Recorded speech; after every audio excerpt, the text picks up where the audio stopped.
Good morning to my dear students. Welcome back to Atmiya Green School. Jai Swami Narayan. Today I start with standard 8th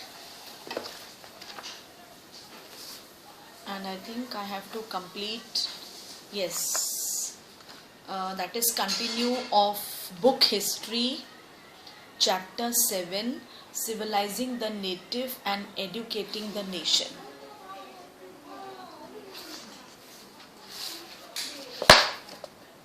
Okay, page number 90. Literacy in itself is not education. That is Mahatma Gandhi ने ये proverb लिखा था कि by education I mean all around drawing out of the best in child and man body mind and spirit. Education का मतलब ये नहीं है कि सिर्फ बस एडुकेशन हासिल करना हम लिटरेट हो गए हैं. No, not that. Physical overall development एक बंदे का, okay, body mind spirit, all that comes in education. Literacy is not the end of education nor even the beginning. Okay, that is, it is literacy होना ये नहीं कि बस हमने अपनी education हासिल कर ली, चलो हम बहुत literate हो गए. Okay, nor even the beginning. It is only one of the means, एक ऐसा जरिया है whereby man and woman can be educated. Literacy in itself is not education. तो मैंने बोल दिया कि खाली पढ़ लिख लिया चलो हो गए, हम तो बहुत लिटरेट है भाई. नहीं. I would therefore begin the child's education by teaching it a useful handicraft and enabling it to produce from the moment it begins its training. I hold that the highest development of the mind and the soul is possible under such a system of education. You know, education पाना, literate होना सिर्फ ये नहीं है कि आप दुनिया को दिखा दो मैं पढ़ा लिखा बंदा हूँ, मैं स्कूल जाता हूँ, मैं कॉलेज जाता हूँ. नो. ओके, एक डेवलपमेंट बनाना, फिजिकल डेवलपमेंट, एक अच्छा सोल होना, एक अच्छा इंसान होना, ये सब कुछ मैटर करता है along with a persons literacy. I hold that the highest development of the mind and the soul is possible under such a system of education. Only every handicraft has to be taught, not merely mechanically as it is done today, but scientifically. Okay? जैसे आप कोई हाथ से काम करते हो, handicraft, तो जिसको करना है वो बंदे को उस चीज़ को सिखाना पड़ता है. Not only by mechanically but scientifically also.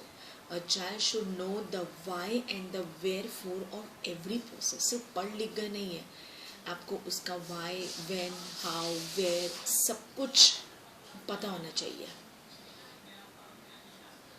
Okay, सो इसलिए ये प्रोवर्ब है बाय महात्मा गांधी कि literacy is itself not education. Then as nationalist sentiments spread over, thinkers also began thinking of a system of national education which would be radically different from that set up by the British. Okay, as a nationalist, sentiments spread, यानी एक nationalist जो बंदा होता है, the other thinkers also began thinking of the system of national education which would be radically different from that set up by the British. Okay, अब जो Britishers हैं, okay, वो पढ़ लिख रहे हैं, वो सिर्फ इसलिए कि हमारी शान बनी रहे, हम इस वर्ल्ड पे राज करें, हम सबसे सुपीरियर हो, जबकि उनका सोल सबसे डाउन ट्रोडन है. So that is not literacy. Okay, literacy होना यानी जेलसी, किसी को कुछ क्रूअल वर्ड्स कहना, उससे दूर होना चाहिए आपको. Tagore's Abode of Peace. Okay, see in below you can see a class in progress in Shanti Niketan in 1930s. देखो पूरा ओपन स्पेस है, full open space, trees. See, you can see Rabindranath Tagore sitting there. सो अगर इंसान को पढ़ना है वो कहीं भी पढ़ सकता है. ओके वो तो चलो वो तो अभी एरा ऐसा आया है कि वी हैव मैनी फैसिलिटीज़ कि हम लोग अभी क्लास के अंदर पढ़ रहे हैं या what not. Okay so that is Tagore's abode of peace. Many of you may have heard of Shanti Niketan. Do you know why it was established and by whom? Rabindranath Tagore started the institution in 1901. As a child, Tagore hated going to school. He found it suffocating and oppressive. The school, उनके लिए the school appeared like a prison, for he could never do what he felt like doing. So while other children listened to teacher, Tagore's mind, मतलब physically वो वहाँ present था, but mentally he was somewhere else. His mind was wandering. The experience of his school days in Calcutta shaped Tagore's ideas of education. On growing up, he wanted to set up a school where the child was happy, where she could be free and creative, where she was able to explore her own thoughts and desires. Tagore felt that childhood ought to be a time of self-learning outside the rigid and restricting discipline of the schooling system set up by the British. Okay, that is Tagore का idea था education में, that is कि ऐसा school होना चाहिए जब बच्चे वहाँ जाकर खुश हो, मतलब फोर्सफुली नहीं पढ़े या बच्चों को पनिशमेंट या मारना वो सब नहीं हो, और फ्री क्रिएटिव करने के लिए कुछ भी उसने क्रिएटिव किया और टीचर को दिया, यानी where she was able to explore her own thoughts and desire. Tagore felt that childhood ought to be a time of self learning. मतलब चाइल्डहुड में बच्चे खुद सेल्फ लर्न कर सकते हैं, किसी के प्रेशर में आके नहीं. जितना ज़्यादा सेल्फ लर्न करेंगे they will able to understand, और बहुत आगे जाएंगे. खुद अपने आप से वो हर एक इनोवेटिव चीज़ को लर्न करे. ओके वो बच्चे आगे आते हैं. ज़बरदस्ती फोर्सफुली आप किसी को कुछ लर्न कराओगे, ही और she will not proceed outside the rigid and restricting discipline of the school system set up by the British. जो ब्रिटिश के उन दिनों के स्कूल थे वो एकदम डिसिप्लिन वाले थे, उनकी मर्जी से चलना है. बच्चे अपने कुछ भी इनोवेटिव क्रिएटिव्स नहीं कर सकते थे, नो फ्रीडम, एकदम रिस्ट्रिक्शंस. सो उस एटमॉस्फेयर में दैट इज़ नॉट स्कूल, यानी बच्चे उस एटमॉस्फेयर में नहीं खुश रह सकते हैं. According to him education school was this: teachers had to be imaginative, understand the child and help the child develop her curiosity कि किस में वो चाइल्ड को आगे आना है, किस चीज़ में उसे जानना है. According to Tagore, the existing schools killed the natural desire of the child to be creative, her sense of wonder. आजकल के जो स्कूल है वो एकदम डिसिप्लिन, यू नो, कि जैसे पीरियड वाइज आपको चलना है. ओके अपनी मर्जी से आप नहीं कर सकते, जो टीचर ने बोला है वही आपको करना है. सो आजकल के स्कूल में वो मज़ा नहीं है जो टैगोर सोचते हैं कि इस तरीका का स्कूल होना चाहिए. Tagore was of the view that creative learning could be encouraged only with the natural environment. Creative learning कैसे आएगी? ओके जब आप कहीं नेचुरल जाओ, वहाँ बैठकर उसकी ड्राइंग करो, उसकी उस चीज़ के बारे में कुछ लिखो, दैट इज़ क्रिएटिविटी, नेचुरल.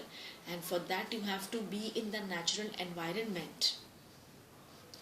अब आजकल के बच्चे स्कूल जाते हैं, 4 दीवारी एक क्लासरूम होती है, उसके अंदर बंद रहते हैं, बस सिर्फ रिसेस में बाहर निकलते हैं, बाकी तो फिर पूरा दिन, मतलब जब तक स्कूल का टाइम है you are in the school. तो कैसे आपको बाहर का, आप कैसे इनोवेटिव आइडियाज़ क्रिएटिव कैसे लेके आओगे? आपको दीवारें दिख रही है, टीचर दिख रही है, ब्लैक बोर्ड दिख रहा है, बेंच दिख रहा है, बस. तो उसमें आप कैसे क्रिएटिविटी ला सकते हो? सो अगर किसी बंदे को, किसी बच्चे को क्रिएटिविटी करना है तो फॉर दैट ही और she should be with in a natural environment. So he chose the school 100 kilometers away from Calcutta in a rural setting. देखो इसलिए उसको उसको बोलते हैं टाइगर्स एबोर्ड ऑफ पीस. जैसे कैलकाटा से दूर देखो वो कैसे बच्चों को बाहर बैठ के पढ़ा रहे हैं, नेचुरल एनवायरनमेंट. ओके, कितनी अच्छा एनवायरनमेंट है, चिड़िया चहक रही है, टीचर पढ़ा रही है. ओके, ग्रीनरी एवरीवेयर, खुला आसमान नज़र आ रहा है, दैट इज़ नेचुरल एनवायरनमेंट. तो वो जब हम कुछ एक्सप्लेन करते हैं तो बच्चों को वो क्रिएटिविटी दिमाग के अंदर आती है. In a rural he saw it as an abode of peace, इसलिए उन्होंने नाम दिया Shanti Niketan, abode of peace. Where living in harmony with nature, children could cultivate the natural creativity. In many senses, Tagore and Mahatma Gandhi thought about education in similar ways. Okay, ये दोनों एक ऐसे nationalist थे जिन्होंने एडुकेशन को different तरीके से सोचने की कोशिश की थी कि एडुकेशन को जेल मत बनाओ कि बच्चे सुने और बच्चे देखें and okay right. So he saw it as an abode of peace, where living in harmony with nature, children could cultivate their natural creativity. In many senses, Tagore and Mahatma Gandhi thought about, उन्होंने education को different way से सोचा.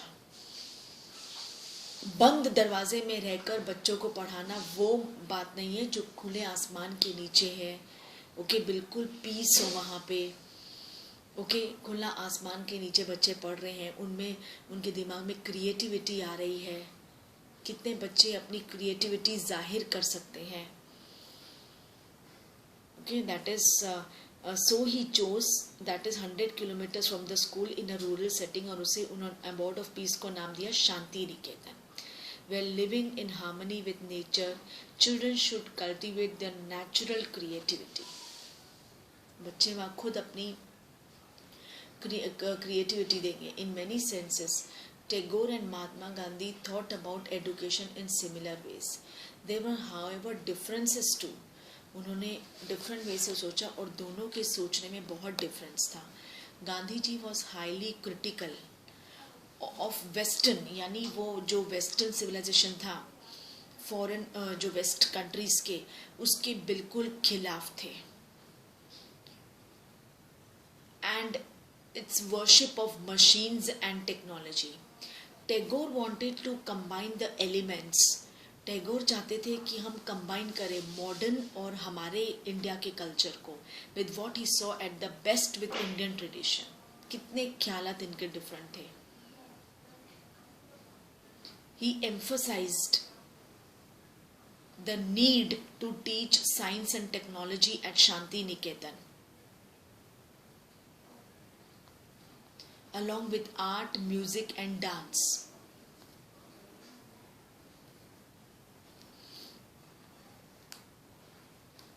Many individuals and thinkers were thus thinking about the way a national educational system could be fashioned.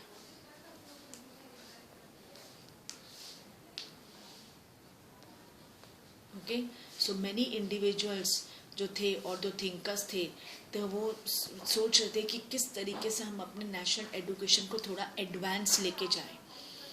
Some wanted changes within the system set up by the British and felt that the system could be extended so as to include wider sections of people. तो जब गांधी जी और टैगोर की ये सोच थी तो Britishers ने भी सोचा कि हम लोग भी कुछ ऐसा करें कि नेशनल जो इनकी है एडुकेशन वो भी हम लेके आए ताकि ज़्यादा से ज़्यादा लोग अट्रैक्टिव हो जाए. Others urged that alternative systems be created so that the people were educated into a culture that was truly national. और कुछ लोगों ने ये अर्ज किया कि आप इसके साथ हमारा कल्चरल हमारा जो है इंडियन का वो भी लेके आइए. Who was to define what was truly national? The debate was this national education ought to be continued till after independence. जब ये रखा था तो उन्होंने बोला कि क्या है, व्हाट इज़ ट्रूली नेशनल, क्या चाहते हो आप, क्या है, व्हाट इज़ ट्रूली। सो मतलब ये जो नेशनल एजुकेशन वो चाहते थे हम लेके आए। एंड और ये बात इंडिपेंडेंस के बाद तक भी चलती रही कि चलो इंग्लिश सिस्टम तो है ही, और क्या लैंग्वेजेस चाहिए, अब है ही ना, सारे लैंग्वेजेस है, जिस भी स्टेट में चले जाओ उस स्टेट का लैंग्वेज हमें पढ़ना पड़ेगा, चाहे हमारे लिए न्यू हो चाहे हमें हमें आता ही नहीं हो फिर भी।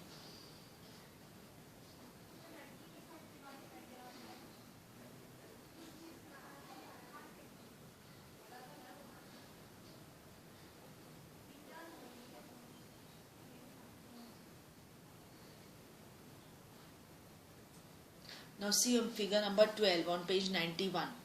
Children playing in a missionary school in Coimbatore early 20th century. By the mid 19th century, schools for girls were being set up by Christian missionaries and Indian reform organizations.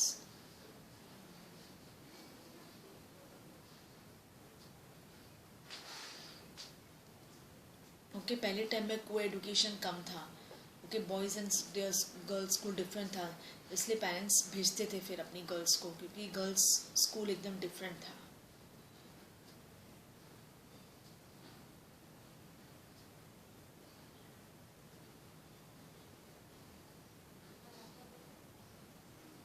Okay, so see, you can see Mahatma Gandhi's literacy is itself not education, and Tagore's abode of peace, Shanti Niketan नाम कैसे दिया गया। Got clear? Then you can see on page number 92, education as a civilizing mission.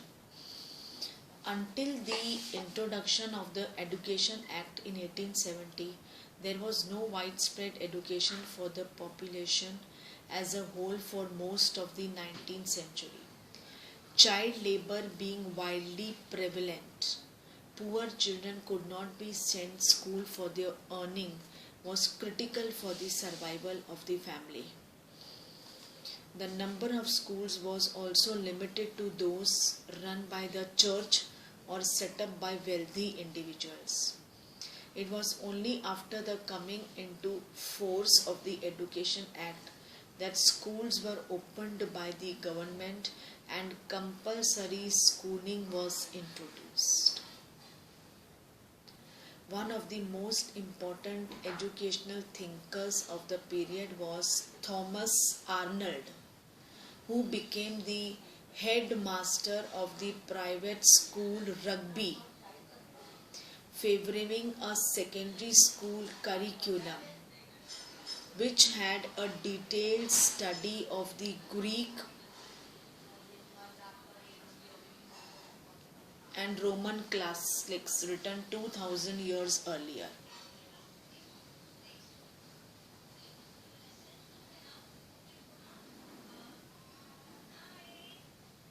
It has always seemed to me one of the great advantages of the course of study generally pursued in our English schools that it draws our minds so continually to develop upon the past. Every day we are engaged in studying the languages, the history and the thoughts of men who lived nearby or more than 1000 years ago. देखो इतने साल से ancient times से लोग पढ़ते आ रहे हैं, study तो हर एक एरा में लोगों ने की है। एक एरा ऐसा था जहाँ बुक्स नहीं थी, पेन नहीं था, उस टाइम भी लोग नॉलेजेबल थे, विद्वान थे, उनको हर एक चीज़ की, साइंस की भी बहुत नॉलेज थी, थे ना। जैसे जैसे एरा बीतता गया वैसे वैसे एडवांस चीज़ें आने लग गई, तो लोगों का पढ़ने का तरीकों में भी बदलाव आया। ओके, दैट इज एंड धीरे धीरे अभी आज के दिस न्यू जनरेशन में तो कितने सब्जेक्ट्स आज एक स्टूडेंट पढ़ रहा है, पर्टिकुलर स्टेट का भी subject you have to study, then और भी बाकी के जो है national, Hindi, Gujarati, Sanskrit and English तो है ही, कॉमन है। Okay, so rest all subjects also one has to study. So can you suggest how such ideas might have influenced thinking about education of the poor in England and of the natives in the colonies? Okay, so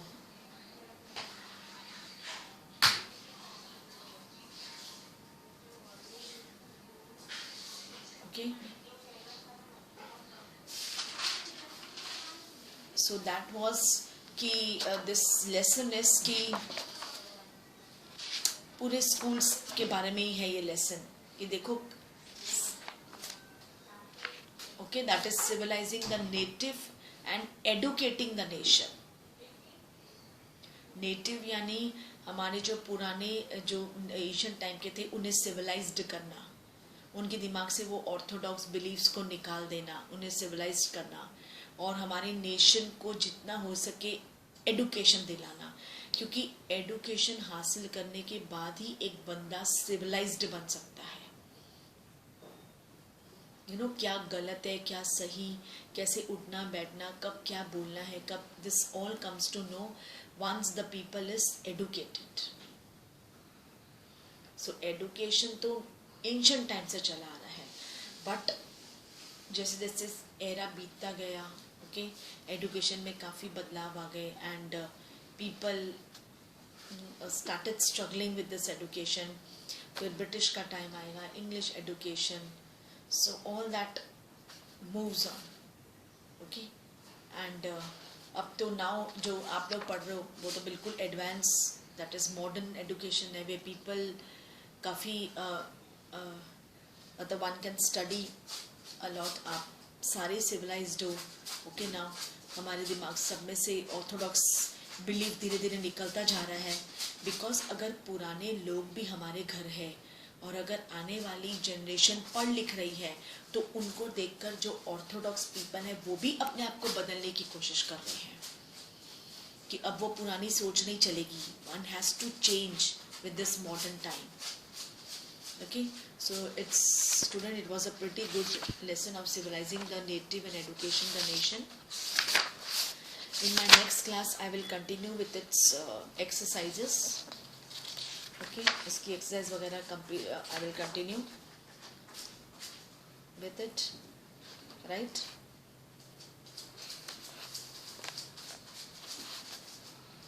Please do read the lesson, okay, as many times you can. It will be helpful for you in objectives and MCQs and okay, मैंने ये बार थोड़े से MCQs twist करके दिए हैं the questions, so be aware of that. For that you have to read the text, okay, for your periodic test 3. Okay, in my next class जो हमारा complete रह गया था, incomplete था, I think civics, that I will complete. Okay, so with this I wrap up my class here. Thank you to all.